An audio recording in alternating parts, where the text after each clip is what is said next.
మనసు లేకుంటే మార్గమే లేదు. ఒక నది ఒడ్డున దట్టమైన అడవి ఉండేది. అందులో పళ్లతో నిండిన చెట్లు చాలా ఉండేవి. అదే అడవిలో ఒక కోతుల గుంపు కూడా ఉండేది. అవి ఆ పళ్ళన్నీ ఆనందంగా తింటూ హాయిగా ఉండేవి. ఒకరోజు ఆ కోతులు బాగా పండిన అరటిపళ్ళు విపరీతంగా తిని ఆయాసపడడం మొదలుపెట్టాయి. వాటన్నింటికీ కడుపు నొప్పి కూడా వచ్చింది. అప్పుడు వాళ్ళ పెద్ద, మనందరము రేపు ఉపవాసం ఉందాం, పొద్దుట్నుంచి సాయంత్రం దాకా ఏమీ తినకుండా ఉంటే అప్పుడు అందరి ఆరోగ్యం చక్కబడుతుంది అన్నాడు. మిగతా కోతులన్నీ సరే అన్నాయి. మర్నాడు ఉదయం పళ్ళు తినడానికి చెట్ల మీదకు పరుగులు పెట్టకుండా అందరూ కలిసి కూర్చుని ఉపవాసం మొదలుపెట్టాయి. కొంచెం సేపు తర్వాత ఒక కోతి, మనం ఉపవాసంతో సాయంత్రం దాకా ఉంటే ఆ తర్వాత చెట్లు ఎక్కేందుకు ఓపిక ఉండదేమో, అందుకని ఓ గెల పళ్ళు తెచ్చి కింద పెట్టుకుందాం అంది. అన్ని కోతులు సరేనని చెట్టెక్కి ఒక గెల పళ్ళు తెచ్చి కింద పెట్టుకున్నాయి.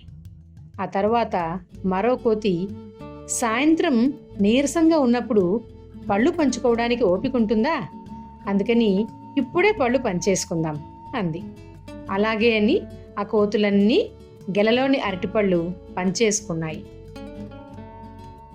అప్పుడు ఒక తల్లి కోతి, పళ్ళు వలిచి పెట్టుకోవచ్చు కదా, అంత నీరసంతో ఉన్నప్పుడు తినడానికి తేలికగా ఉంటుంది అంది.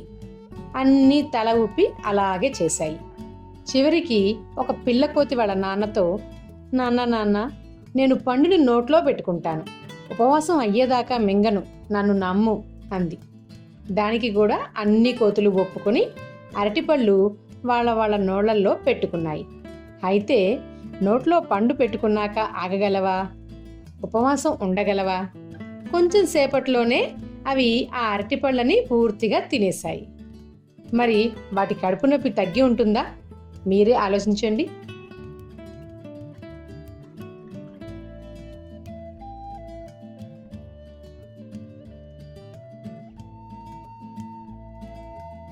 నీ కోరిక ప్రకారమే నీ సంకల్పం ఉంటుంది. నీ సంకల్పం నువ్వు చేసే పనులని ప్రేరేపిస్తుంది. నువ్వు చేసే ఆ పనులే నీ విధిని నిర్దేశిస్తాయి. ఆ విధంగా నీ మనసులోని కోరికలే నువ్వవుతావు. ఉపనిషత్.